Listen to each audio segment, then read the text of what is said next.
ಎಲ್ಲರಿಗೂ ನಮಸ್ಕಾರ. Cook with Moni ಚಾನಲ್ಗೆ ಸುಸ್ವಾಗತ. ನಾನು ನಿಮ್ಮ ಮೋನಿಶಾ. ನನ್ನ ಚಾನಲ್ನ ಲೈಕ್ ಮಾಡಿ, ಶೇರ್ ಮಾಡಿ, ಸಬ್ಸ್ಕ್ರೈಬ್ ಮಾಡಿ, ಕಮೆಂಟ್ ಮಾಡಿ, ಫಾಲೋ ಮಾಡಿ. ಇದೇ ರೀತಿ ನನ್ನ ವಿಡಿಯೋಗೆ ಸಪೋರ್ಟ್ ಮಾಡ್ತಾಯಿರಿ.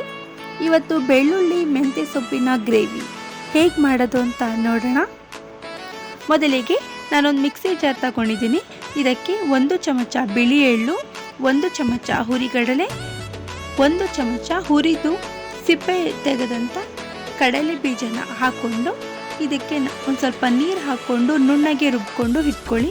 ಇದಾದ ನಂತರ ಒಂದು ಫ್ರೈಯಿಂಗ್ ಪ್ಯಾನ್ಗೆ ಸ್ವಲ್ಪ ಎಣ್ಣೆ ಹಾಕಿ, ಎಣ್ಣೆ ಕಾದ ನಂತರ ಇದಕ್ಕೆ 4 ರಿಂದ 5 ಬೆಳ್ಳುಳ್ಳಿ ಎಸಳು, 2 ಒಣಮೆಣಸಿನ ಹಣ್ಣನ್ನು ಹಾಕಿ ಚೆನ್ನಾಗಿ ಫ್ರೈ ಮಾಡಿ, ನಂತರ ತೊಳೆದು ಇಟ್ಟಿರುವಂಥ ಮೆಂತ್ಯ ಸೊಪ್ಪನ್ನು ಇದಕ್ಕೆ ಹಾಕಿ ಚೆನ್ನಾಗಿ ಫ್ರೈ ಮಾಡಿಕೊಂಡು ಇಟ್ಕೊಳ್ಳಿ.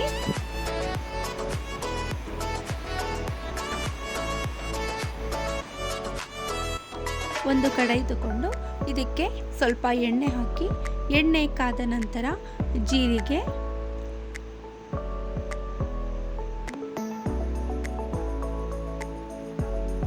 ಮತ್ತು ಸಣ್ಣದಾಗಿ ಕಟ್ ಮಾಡಿಕೊಂಡಿರುವಂಥ ಬೆಳ್ಳುಳ್ಳಿ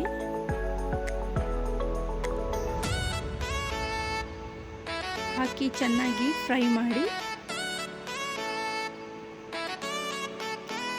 ಯಾಕಂದರೆ ಇದು ಬೆಳ್ಳುಳ್ಳಿ ಮೆಂತ್ಯ ಸೊಪ್ಪಿನ ಗ್ರೇವಿ ಆಗಿರೋದ್ರಿಂದ ಇಲ್ಲಿ ನಾವು ಬೆಳ್ಳುಳ್ಳಿನ ಹೆಚ್ಚು ಯೂಸ್ ಮಾಡ್ತಾ ಇದ್ದೀವಿ. ಇದಾದ ನಂತರ ನಾನು ಒಂದು ದಪ್ಪಗಿರುವಂಥ ಈರುಳ್ಳಿನ ಕಟ್ ಮಾಡ್ಕೊಂಡು ಇಟ್ಕೊಂಡಿದ್ದೀನಿ. ಆ ಈರುಳ್ಳಿನ ಇದಕ್ಕೆ ಸೇರಿಸ್ತಾ ಇದ್ದೀನಿ.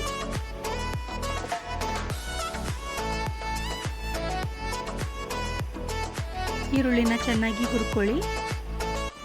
ನಂತರ ನಾವು ಆಲ್ರೆಡಿ ಪೇಸ್ಟ್ ಮಾಡ್ಕೊಂಡಿದ್ದಂಥ ಮಿಶ್ರಣನ ಇದಕ್ಕೆ ನಾನು ಸೇರಿಸಿದ್ದೀನಿ. ಎಳ್ಳು, ಹುರಿಗಡಲೆ ಮತ್ತು ಕಡಲೆ ಬೀಜ ಇದನ್ನು ಪೇಸ್ಟ್ ಮಾಡ್ಕೊಂಡಿದ್ದೀನಲ್ಲ, ಆ ಪೇಸ್ಟ್ನ ನಾನು ಇವಾಗ ಆ್ಯಡ್ ಮಾಡಿದ್ದೀನಿ. ನೋಡಿ, ಆ ಮಿಕ್ಸಿ ಜಾರಿಗೆ ಸ್ವಲ್ಪ ನೀರು ಹಾಕಿ ಅದನ್ನು ಸಹ ಮಿಕ್ಸ್ ಮಾಡಿ ಅದನ್ನು ಸಹ ಹಾಕ್ಕೊಂಡಿದ್ದೀನಿ ನಾನು.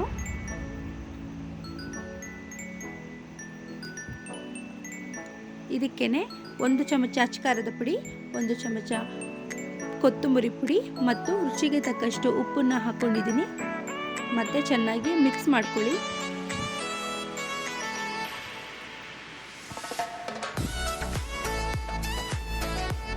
ಇದಾದ ನಂತರ ಒಂದು ಹಣ್ಣಾಗಿರುವಂಥ ಟೊಮೊಟೊ ಹಣ್ಣನ್ನು ಕಟ್ ಮಾಡಿ ನಾನು ಇದಕ್ಕೆ ಸೇರಿಸಿದ್ದೀನಿ.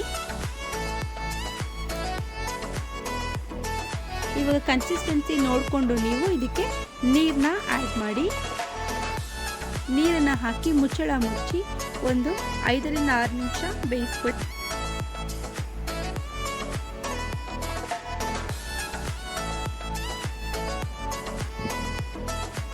ಇದಕ್ಕೆ ನಾನು 1 ಚಮಚ ಗರಂ ಮಸಾಲ ಪುಡಿನ ಸೇರಿಸಿದ್ದೀನಿ. ಈಗ ಸೇರಿಸ್ಕೊಂಡು ಚೆನ್ನಾಗಿ ಮಿಕ್ಸ್ ಮಾಡಿ.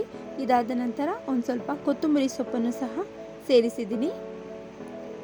ನಂತರ ನಾವು ಮೊದಲಿಗೆ ಹುರ್ಕೊಂಡಿದ್ದಂಥ ಮೆಂತ್ಯ ಸೊಪ್ಪು, ಒಣಮೆಣಸಿನ ಹಣ್ಣು ಮತ್ತು ಬೆಳ್ಳುಳ್ಳಿ ಇದನ್ನು ಸಹ ಸೇರಿಸಿ ಚೆನ್ನಾಗಿ ಮಿಕ್ಸ್ ಮಾಡಿದರೆ ಬಿಸಿ ಬಿಸಿಯಾದಂಥ ಬೆಳ್ಳುಳ್ಳಿ ಮೆಂತ್ಯ ಸೊಪ್ಪಿನ ಗ್ರೇವಿ ರೆಡಿ.